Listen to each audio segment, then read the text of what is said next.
Hi everyone, it's Mary from Joyful and Mary Quilting, and welcome to this month's session of Mary's Threads Ask a Quilter. Today we have 4 letters with questions from our subscribers.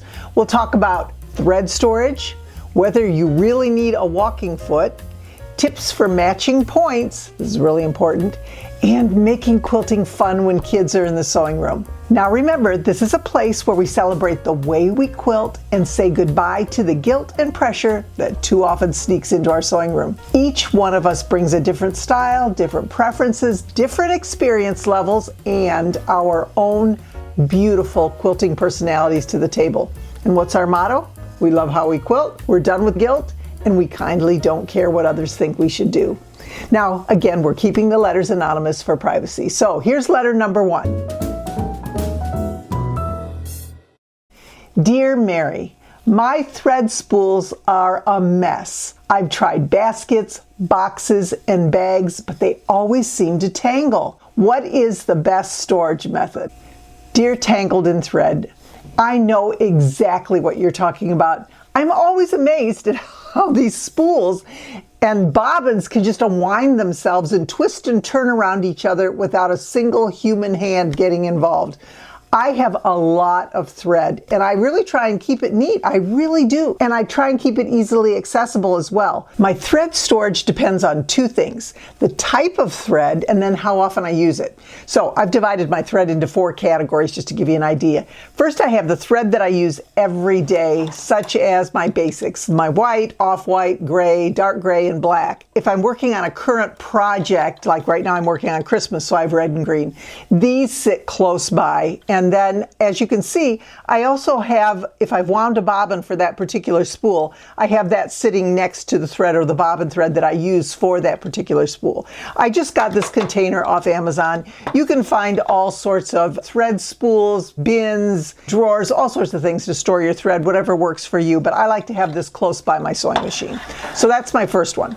The second is threads I use occasionally, colors that I reach for now and then, but I still want them out. And that's what this rack is for. Actually, I have more than one. I have 2 of these racks, and they hang on my wall. You can actually stand them up as well. This particular rack has a stand, but it can hang on the wall as well. These are ones I use occasionally, but I want to have them close by so that I can see them. Then I have my embroidery thread that's only used with my embroidery machine. Now, right now, again, I'm working on Christmas, so I've got a lot of red and green and gold and that sort of color sitting out. But these I have in a drawer that's in my sewing table. It's not close by at all because I don't use my embroidery machine very often. So those are threads that I have organized according to color, but they are in a drawer and they're not close by when it comes to the proximity to my sewing machine. And then lastly, I have specialty threads, and I have this set of drawers that came with my table, and it actually has all these different colors that there's not a lot on the spool, but if I'm going to do a project where I need to do some top stitching or something that I really need the thread to match, this is my go-to. And I use these threads for those particular projects. Then, to keep my thread from unraveling, that's a trick. You can see that several of our spools have those little ridges built in that you can use to wind your thread around, and that keeps it from unwinding. But they don't all have that, or they don't always work. Now, if I look at my Gutermann, it has a ridge right here, and I just take and wrap it around so that it goes and fits into that ridge. It really does hold it pretty close. Now, the Aurifil thread, actually, I don't know if you realize it, but the bottom comes off of the Aurifil thread, and you can tuck in your thread in that bottom, or you can wind it around depending on how tight it is. If you get a brand new spool of thread, that's usually where the end is hidden, and a lot of people don't realize you just twist and take that off. So that's kind of an important tip. I also, when it comes to the Coats and Clarks, I don't use this color very often. A lot of these are older threads, but they do have a little indent that you can put your thread in as well. You can see that that's there, and it does keep it from unraveling, so I like that. My embroidery thread, however, does not. It has this little cap on the top, and supposedly you can wrap around that. But I don't find, since the embroidery thread is pretty wobbly, I don't find that it stays in there very well, and they're always coming undone.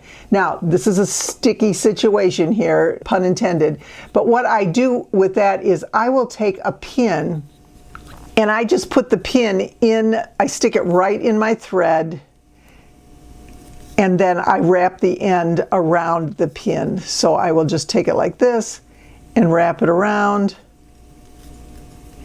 and it holds it. You have to be careful when you pick up your spools. I have them organized in a drawer, but that really does keep it from coming off, and then when I'm ready to use it, I know right where that end is. So those are just some tips that you have. You can also put a little piece of tape on there, or some people will use little hair ties, the little tiny ones, and you can put those on bobbins to keep them from unwinding as well. There's just a lot of different products out there that will help you do that, that will clip and clamp, and they are available online. I haven't found that I needed to use those. I just use either the pin or I tuck it in as best as I can. I'm sure many of our subscribers, many of you, have your own clever storage ideas. So if you have a favorite way to organize your thread or keep it from unraveling, please share it in the comments or send me an email, mary@joyfulandmerryquilting.com. We would all love to learn from you. Check our newsletter for those tips and tricks. Letter number 2. Letter number 2 is from Walking Foot Wondering. She says, "Dear Mary, do I really need a walking foot, or is it just another expensive gadget?" Here is my reply. Yes, yes, yes. If you are quilting straight lines on your home machine or attaching binding, I think a walking foot is worth every penny. A walking foot is what helps feed all 3 layers of your quilt, the backing, the batting, and the quilt top, through the machine evenly. And if you don't use one, you'll see little tight stitches, tucks, and puckers, which is not pretty. This really reduces the chances of having those puckers and that shifting, and it really makes quilting a lot more enjoyable on my home machine. You don't need a walking foot to piece your quilt blocks. Those you just use the regular foot. But for quilting and binding, I consider it a game changer. Many sewing machines actually come with a walking foot. This is what it looks like. Some of them have built-in walking feet. It just depends on your machine. So if you are going to quilt on your sewing machine, you want to make sure that you look in your accessory box first and make sure you have a walking foot before you go out and purchase one, because a lot of machines do have them now. So here's mine. This was actually purchased for a small sewing machine, so it came in a box like this, and it's a pretty universal foot, but I knew according to the instructions that it did fit my particular machine. They're under $30 usually. This is a generic foot. Just be sure to purchase one that is compatible with your make and model of your sewing machine. Your local dealer can help you, or you can search online for a walking foot, but make sure that it is designed for your machine. Letter number 3. This is from Point Perfectionist. She says, "Dear Mary, I get so frustrated when my block points don't match. I measure and I cut carefully, but it still happens." Okay, dear Point Perfectionist, I have the perfect video for you on the Joyful and Merry Quilting YouTube channel. It walks you through step by step, marking your points, positioning and pinning your pieces, and then sewing an accurate 1/4" seam allowance so your points line up beautifully and don't get cut off. You know, it's really a lot easier for you to see the process than for me to explain it in writing. Actually, all you need is a pin and a pencil. That's all you need in order to get those perfect points. So if you search for, and the link is in the description, the video called "How to Avoid Cutting Off Points in Quilting, a Fast, Foolproof Method," I think you'll learn a lot from that. And remember, even experienced quilters occasionally lose a point. We don't know where they go. We do everything right and they still seem to get cut off, or maybe they'll float a little bit. It happens to all of us, and it certainly does not ruin your quilt. Letter number 4, from Little Hands, Big Help. "Dear Mary, my grandkids want to help me quilt, but I'm just not sure what jobs are safe for them." Oh, that's so important, safety when it comes to quilting, because we're used to it and they're not. So here's my reply. Dear Little Hands, Big Help. I love introducing children to quilting. Every child is different, but I found that around age 10 is often a good time to begin learning the basics of sewing. By then, they're usually tall enough so that they can comfortably reach the foot pedal and can safely guide the fabric under the presser foot. Now, of course, the younger kids want to help too. They are eager to help, and so I've often had a grandchild sit on my lap and guide the fabric while I place my hands over theirs and control the foot pedal myself. It's really a wonderful way to let them experience sewing while keeping them safe. Children of all ages can also help with fabric selection. They can help arranging blocks on the design wall, handing me pins, or pressing with a cool iron under supervision, learning how to press.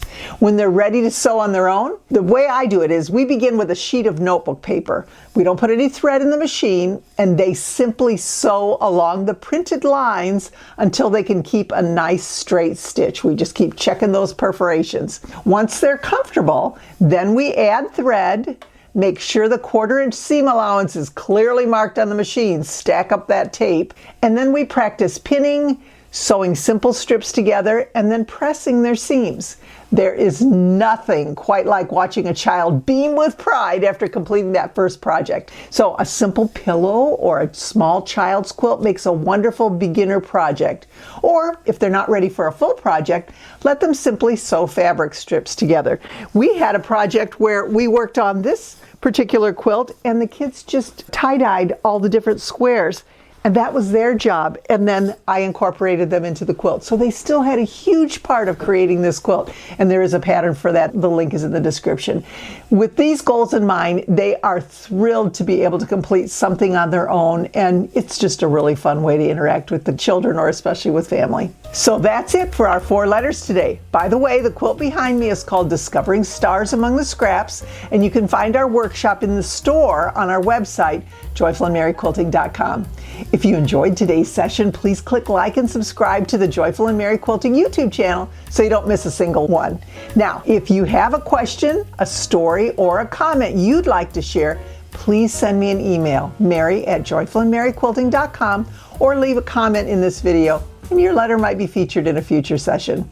I'm always trying to be joyful, but I will always be Mary. Thank you for joining me.